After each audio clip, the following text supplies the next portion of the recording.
What up, nomads? In this video, I'm sharing with you all the details of my recent Mexico City trip. What I packed, what I did, and most importantly, what I ate. Let's go. First, let's cover my packing list because that's what this channel is all about. I'm happy to say I didn't buy anything new for this trip. This is all stuff I already owned. And I mention that because I'm always so tempted to shop for an upcoming trip to find something that's just right. But if I shop my own closet first, 9.5 times out of 10, I have everything I need. And I want to encourage you to do the same.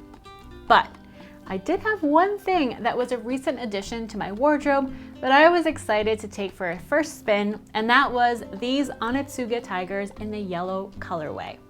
Last year was the year of the Sambas for me, and I'm predicting these sneakers will be my most worn in 2023.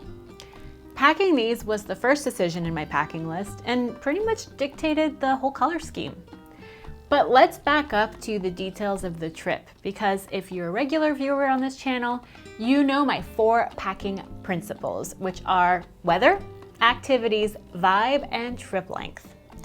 For this trip, I was going to be in Mexico City in February with sunny weather ranging from 6 degrees Celsius at night to 22 in the day, which in my books is just about the perfect antidote to cold Canadian winter. It's almost the perfect weather to layer, wear a little jacket, but still be in lighter clothes midday when the sun is nice and warm. My activities were all pretty urban: cafe crawls, shopping, museums, sightseeing, with the most physical activity being a visit to the Teotihuacan pyramids. Even then, comfortable walking shoes and a hat were the most important elements of my outfit to consider. For the vibe, I wanted that young, fashionable, but comfortable look with my own little spin. The trip length was 2 weeks, where I was mostly working remotely during the day and then sightseeing in the evenings and weekends. So here's what I packed. It was my last day in Mexico City, so I tried to get some footage of all of the outfits, so apologies for the rapidly disappearing light and kind of wonky footage, but I hope this helps you see the outfits. Let's start with bottoms. I brought white jeans, black trousers and a drapey synthetic fabric, and a denim maxi skirt. The white jeans were a little risky, but kept my capsule from being too dark, and since my other options were versatile pants and a dark denim skirt, I had enough range for the outfits I had in mind. The nice thing about a maxi skirt, especially one in a thick fabric like denim, is you can wear it without tights and still feel a little bit breezy, but also warm enough, considering that spring weather can be a little iffy. For tops, I think I slightly overpacked in this arena. I brought a white breezy blouse, which was perfect for layering and for sun protection, a more crisp striped blouse, a gray sweatshirt, a white going out top, a black vest, a black ribbed button-up polo shirt, a long sleeve black t-shirt I also used as a scarf on the plane, a fun yin-yang style sheer top, and black and white tank tops. If I had to trim this down, I probably would have been fine nixing these 3 tops. For outerwear, I brought my vintage leather jacket. I also brought 2 hats, a baseball cap, and a wide-brimmed cotton hat, but I didn't end up wearing the bucket hat. For accessories, I brought 2 bags, my medium Neo Longchamp Le Pliage, because it's a perfect size for a water bottle and sunscreen, and it also zips shut to prevent pickpockets, and it also folds flat into my suitcase. It really is my MVP. I also brought this little basket weave crossbody bag that was made in Oaxaca. It's a bit on the nose to bring your one Mexican-made accessory to Mexico, but I have no regrets. Footwear. So the sneakers were my most worn, especially on long days sightseeing. But I also brought these navy leather Mary Janes that are super comfortable. They're from Etsy. I did bring some plastic Birkenstocks to wear to the pool in the building we were staying at, as well as a bathing suit and this terry cloth mini dress. But we didn't actually use the pool, so while I don't regret packing them, because you never know, they didn't get the use they deserved. I also packed a PJ set from Organics Basics and a workout set from Allbirds, which is having a sale on apparel right now, and I'll leave a link in the description.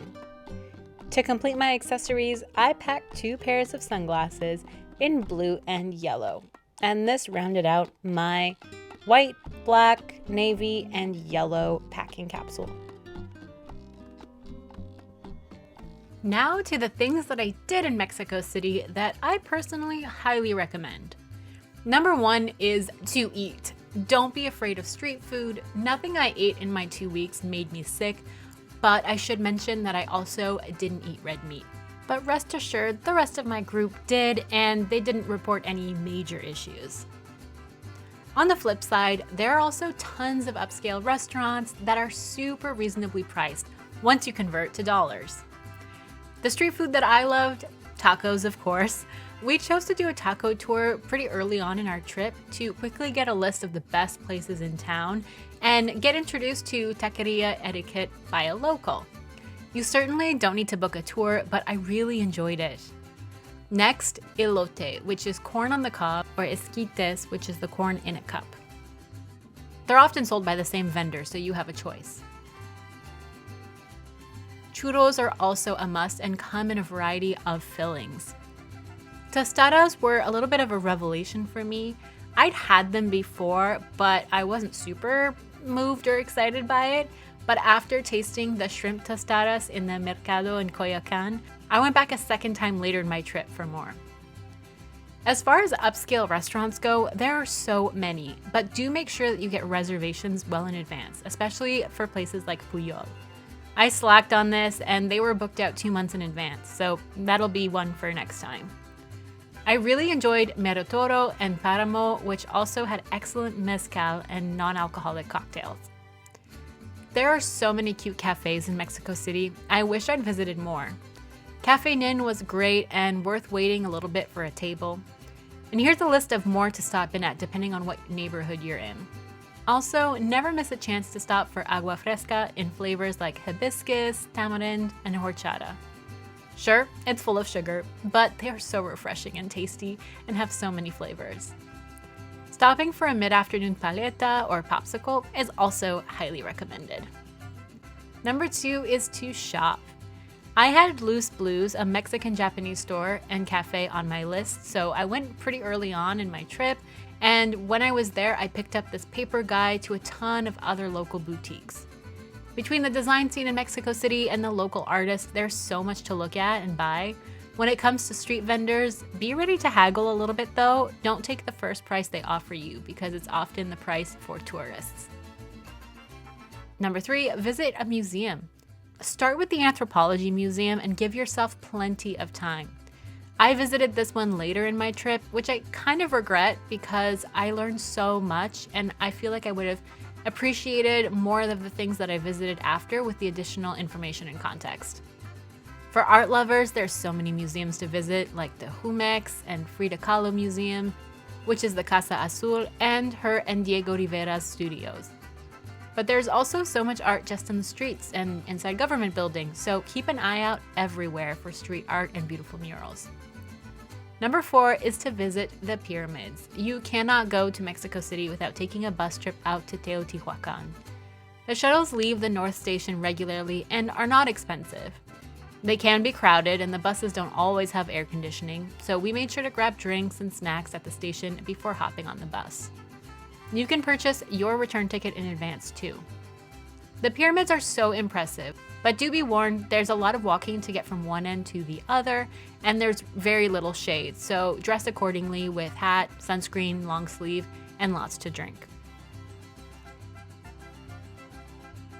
Number 5 is to attend a lucha libre wrestling match. I decided on a whim to book tickets to this lucha libre event in Mexico City. You can book an Airbnb experience and go with a fan who will also take you to tacos before. But from my research, that can cost like $100 while tacos are like $3 and the lucha tickets are $10. So think carefully if you really need the guide. I had a great time just booking it myself, and for 2 people, it ended up being like $20. I personally found Mexico City relatively safe, but locals did give me some tips. Don't go out on your own to the neighboring small towns because that actually is where there's a lot more crime and can be really dangerous. Also, pickpockets can be a problem, so keep all your bags zipped and close to your body. Only take Ubers, not regular cabs. Plus, Ubers are super cheap once converted into dollars. I would love to hear if you've been to Mexico City and what your favorite parts are, because I'm definitely planning to come back next winter. Thanks for watching. I hope you enjoyed this video. If you like this video and want more packing tips, please like and subscribe, and I will see you in the next video. Happy travels. Thanks for watching this video until the end. For more content like this, make sure you subscribe to the Capsule Suitcase and turn on notifications so you get all the fresh content as soon as it comes out. Thanks for supporting this channel. Happy travels!